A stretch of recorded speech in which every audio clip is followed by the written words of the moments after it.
আর বিশেষভাবে আজকে একটা পবিত্র দিন, যেহেতু শবে বরাতের একটা সামনে আমরা পাচ্ছি। আর ওই হিসাবে আমাদের ইজতেমার মধ্যে পুরো বাংলাদেশের এবং পুরো পৃথিবী থেকে মানুষ এখানে সমবেত হয়েছে। আমরা এটা চাই যে আমাদের মধ্যে যে দূরত্ব আছে এটা কমে যায় এবং এটা আরো সুন্দরভাবে কিভাবে আমরা মানুষের সামনে ইসলাম ধর্মকে এবং আমাদের ইজতেমার মাধ্যমে পুরো পৃথিবীকে আমাদের বাংলাদেশকে প্রেজেন্ট করতে পারি, এটা আমরা দেখাতে চাই।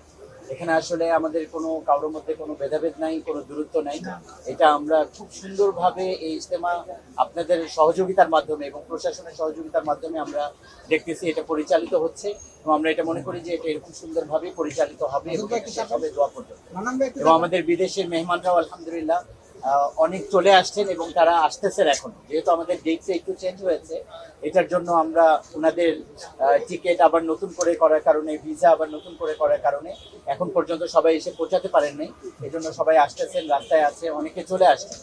আর বিশেষভাবে আমাদের হযরত মাওলানা সাদ সাহেব দামাত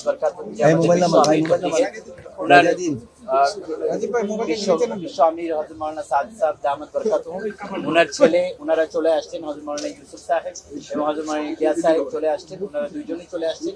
ওনার আরেক সাহেব দাদাও আজকে চলে আসবেন ইনশাআল্লাহ। তো ওনারাও আজকে আগামীকালকে মাগরিবের পরে একজন বয়ান করবেন। আজকে হযরত মাওলানা ইউসুফ সাহেব দামাত বরকাতুহু উনি ইনশাআল্লাহ জুমার নামাজ পরিচালনা করবেন এবং জুমার খুতবা দিবেন মাওলানা সাদ সাহেবের ছেলে, মাওলানা সাদ সাহেবের সন্তান হযরত মাওলানা ইউসুফ সাহেব, এবং দোয়াও উনি করবেন, দোয়ার আগের বয়ানও উনি করবেন। এই জন্য আলহামদুলিল্লাহ আপনাদের কাছে আমরা সহযোগিতা চাই, যাতে করে আপনারা পজিটিভ নিউজগুলো আমাদের দেশবাসীর কাছে পৌঁছান, যাতে করে পুরো পৃথিবীর কাছে আমাদের এখান থেকে একটা পজিটিভ ভাইব যায়, যাতে করে কেউ এটাকে কোনো ভীতিকর অবস্থা বা জায়গা এটাকে না মনে করে, যেরকম এর আগে এটাকে বানানো হয়েছে।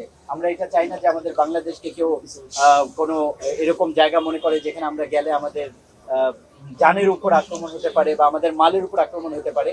এইটা থেকে আমরা উপরে উঠে পুরো পৃথিবীকে আমরা এই মেসেজ দিতে চাই যে আমাদের দেশ খুবই সুন্দর একটা জায়গায় আছে।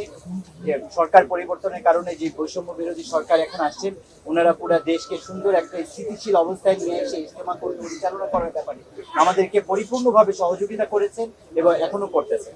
আমরা পুরো পৃথিবীকে এই মেসেজটা এখান থেকে দিতে চাই, সেটা হচ্ছে যে আমাদের এখানে ইজতেমা সুন্দরভাবে পরিচালিত হচ্ছে, একদম সিকিউর ভাবে, আমানের সাথে।